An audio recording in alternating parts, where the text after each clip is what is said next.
بسم اللہ الرحمن الرحیم۔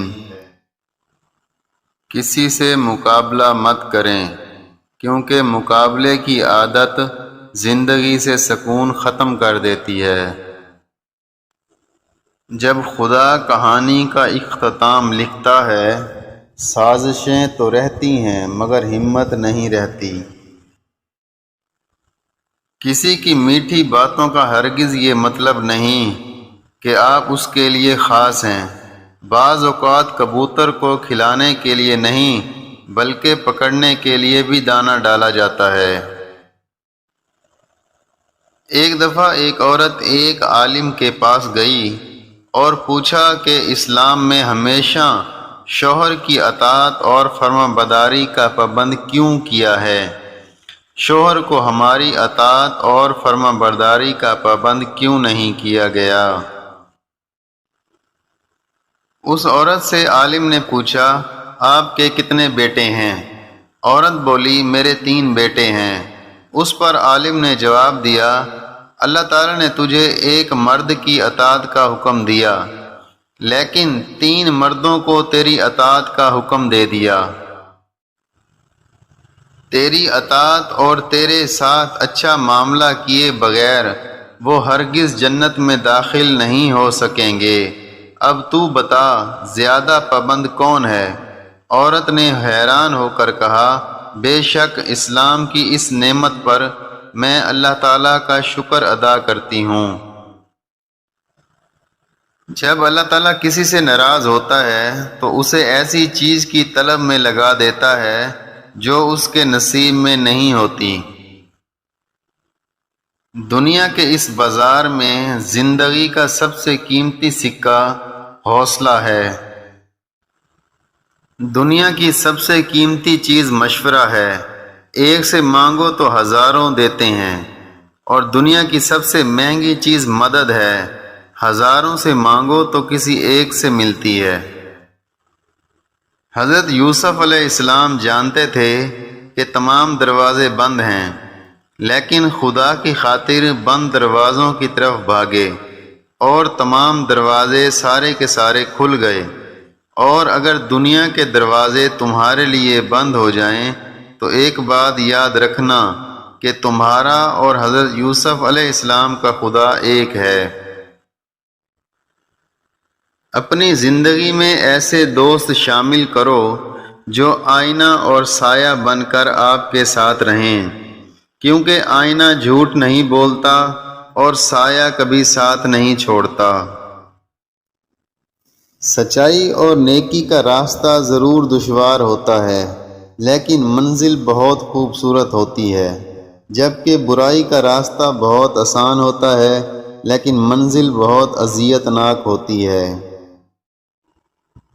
جو عورتیں آٹا گوندتے وقت روزانہ باقاعدگی سے بسم اللہ شریف پڑھتی ہیں اور دن چڑھتے وقت گھر کی صفائی کرتی ہیں تو اس گھر میں رزق کی بے پناہ برکت ہو جاتی ہے۔ جب تک انسان کی انا بندی رہے گی اس کی محبت کبھی بلند نہیں ہو سکتی۔ اچھے لوگ سڑک کے کنارے لگی روشنی کی مانند ہوتے ہیں جو فاصلے کو کم تو نہیں کرتی مگر منزل کو آسان ضرور بنا دیتی ہے۔ اس دنیا میں کچھ گھر ایسے بھی ہیں جو آج بھی لڑائی اور غربت کا شکار ہو جاتے ہیں اور پھر جلد ٹوٹ جاتے ہیں، کیونکہ ان میں سب سے بڑی کمزوری یہ ہوتی ہے کہ وہ دوسروں کو زیادہ اہمیت دیتے ہیں اور اپنے رشتوں کو کوئی بھی اہمیت نہیں دیتے۔ ڈر اور خوف انسان کو کسی نہ کسی کا محتاج بنا دیتا ہے، تو اس سے بہتر یہ نہیں کہ اس رب سے ڈرو جس نے ڈر اور خوف کو پیدا کیا ہے۔ کسی کو کچھ دے دینا ہی ہدیہ نہیں ہوتا، بلکہ کسی پر غصہ آ جائے تو اس کا اظہار نہ کرنا، اور کسی کے راز معلوم ہوں تو اس کو چھپانا، پھر کسی کی عزت کو تار تار کرنے سے اپنی زبان کو روکنا بھی ہدیہ ہے۔ انسان جو چاہے کرنے سے قاصر ہے لیکن جو رب کرنا چاہے وہ کرنے پر قادر ہے۔ پھر بھی ہم قادر کو چھوڑ کر قاصر سے امید لگا لیتے ہیں۔ اگر ہم اپنی تعمیر میں مشغول ہو جائیں تو یقین کیجئے ہمیں اتنا وقت ہی نہ ملے کہ دوسروں پر تنقید، اعتراض اور انگلی اٹھانے کا وقت ہی نہ ملے۔ انسان بڑا سخت جان ہوتا ہے، جس بات کا تصور بھی برداشت نہیں کر سکتا، جب وہ حقیقت بن کر ٹوٹ پڑتی ہے تو چپ چاپ برداشت کر لیتا ہے۔ لامحدود تمنائیں انسان کی زندگی کو اجیرن بنا دیتی ہیں۔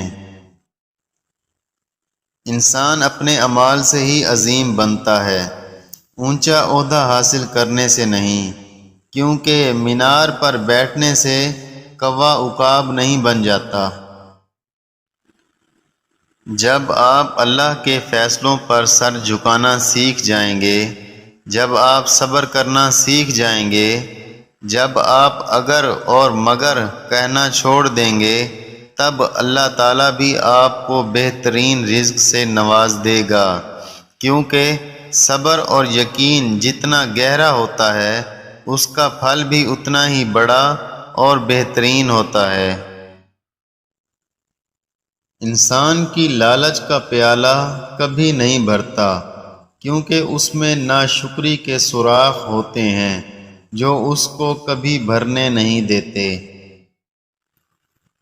روحانیت کے سفر پر چلنا ہے تو دل سے کینہ، حسد، بغض، نفرت، تکبر اور انا کو نکالنا پڑے گا۔ اللہ کی دوستی حاصل کرنی ہے تو اس کے بندوں پر مہربان ہونا پڑے گا، کیونکہ عبادت کرنے سے پارسائی ملتی ہے اور نیکی کرنے سے رب ملتا ہے۔ اگر کچھ لینے کی خواہش ہو تو گھر کے بزرگوں کی دعائیں لو، اور اگر کچھ دینے کی خواہش ہو تو اللہ پاک کی راہ میں دو۔ اولاد کے لیے باپ وہاں تک ہاتھ پھیلاتا ہے جہاں وہ پاؤں رکھنا بھی گوارا نہیں کرتا۔ اس دنیا میں کاغذ کے نوٹ محنت کے بغیر نہیں ملتے، تو جنت کی نعمتیں کیسے اتنی سستی ہو سکتی ہیں کہ محنت کے بغیر جھولی میں ڈال دی جائیں۔